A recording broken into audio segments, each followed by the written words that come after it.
Moj roman je pravzaprav nastal iz branja, iz enega takega naključnega srečanja s 3 avtobiografskimi besedili, katerih junaki pravzaprav ali pa pripovedovalci so zelo, zelo različni možje, ki jih je pa nekako v moji, najprej še skoraj podzavesti, potem pa se mi je to vedno bolj izkristaliziralo, pravzaprav povezala neka lažnivost v osnovi, prenarejanje, spreminjanje resnice, in pa tudi moram reči, to sem mogoče premalo poudarila ali pa premalokrat rekla, neki zelo specifičen literarni talent.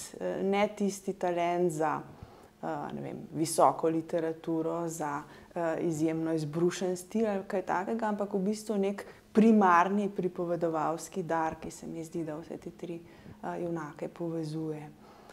Povezuje jih tudi verjetno neko pravzaprav konstantno, stalno stremljenje k uspehu, k drugačnemu življenju, ki pa ga na 3 zelo različne načine seveda izpolnijo bolj v sferi domišljije kot v resničnem življenju.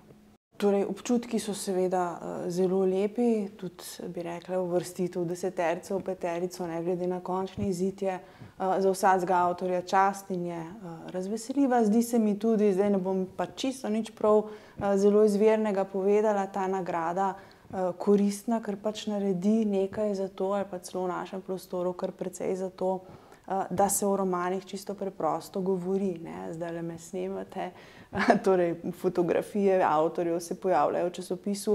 Če to knjigam prinese zaradi mene tudi 10-15 bralcev več, kot bi jih imele sicer, je to že absolutno zasluga in nekaj vrednega, ne.